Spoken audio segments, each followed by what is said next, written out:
keyakinan. Nah, di sini menanyakan keyakinan, murid akan diberi pertanyaan-pertanyaan yang bermakna untuk memulihkan atau memberikan motivasi secara intrinsik. Kemudian mampu mengaitkan antara keyakinan dengan tindakan yang diperbuat murid tadi yang menurut Bapak Ibu salah. Selanjutnya, sebelum kita melakukan tindakan segitiga restitusi, kita harus tahu dulu kita sebagai guru berada di posisi yang mana. Nah, posisi kontrol guru itu ada 5. Yang pertama sebagai penghukum, kedua sebagai pembuat rasa bersalah, ketiga sebagai teman, dan keempat memantau, terakhir itu sebagai manajer. Kita bahas satu-satu, mulai dari penghukum. Yang mana itu guru penghukum? Yang pertama, seorang penghukum biasanya menggunakan hukuman fisik maupun verbal.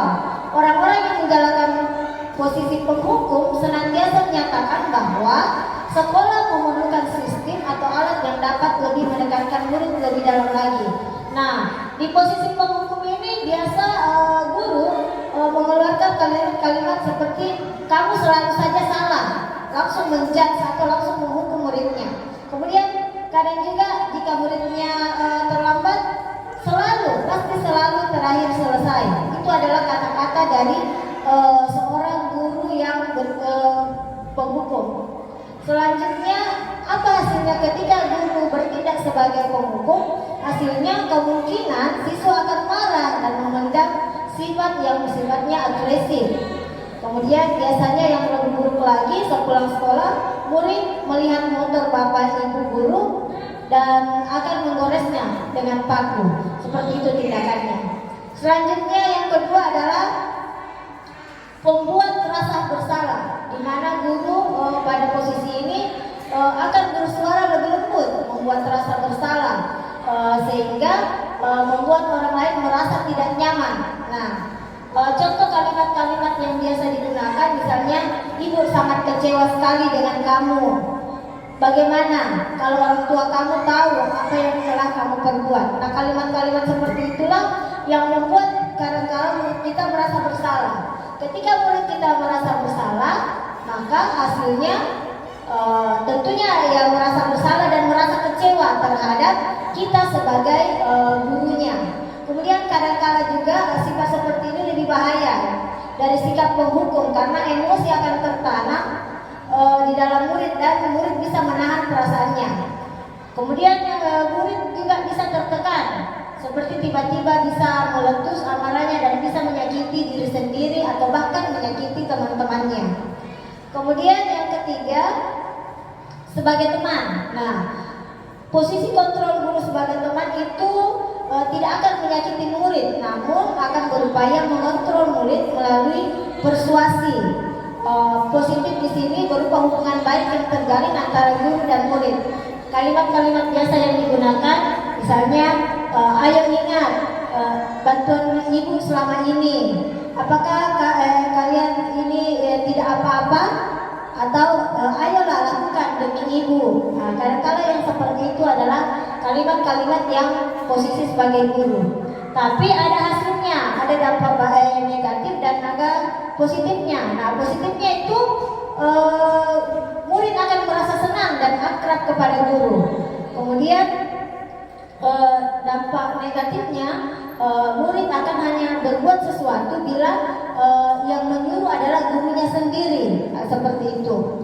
Selanjutnya adalah posisi guru sebagai pemantau atau posisi sebagai mengawasi. Posisi pemantau berdasarkan pada peraturan-peraturan dan konsekuensi. Kalimat-kalimatnya biasanya yaitu apa yang telah kamu lakukan? Apakah kamu sudah tahu peraturannya? Nah, seperti itu. Hasilnya ketika kita menjadi posisi pemantau, siswa dapat mengajarkan sesuatu jika hanya dipantau oleh gurunya. Kemudian tidak dapat melihat arti dari sebuah peraturan. Kemudian dia hanya berusaha untuk mematuhi peraturan tersebut.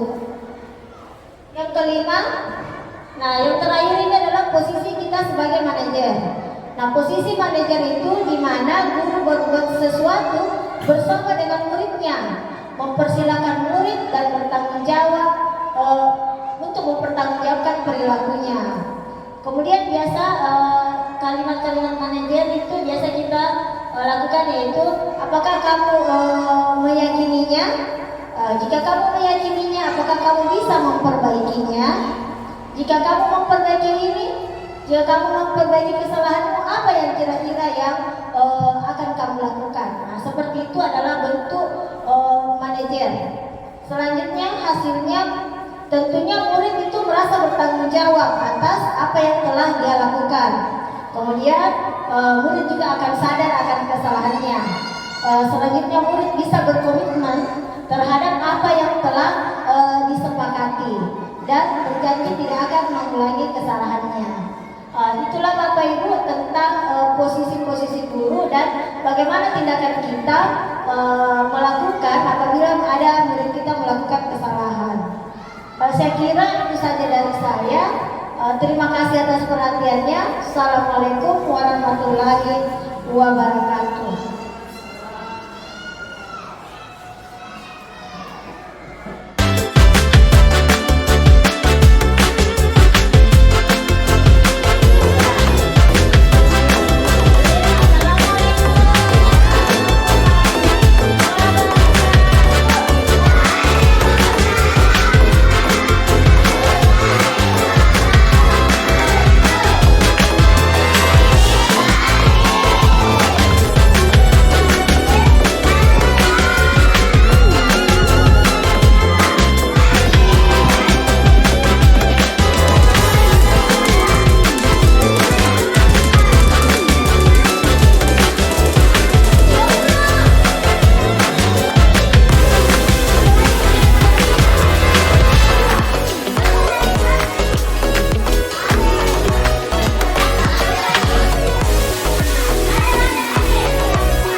yang mau ditambahkan? Boleh bikin apa, Kak?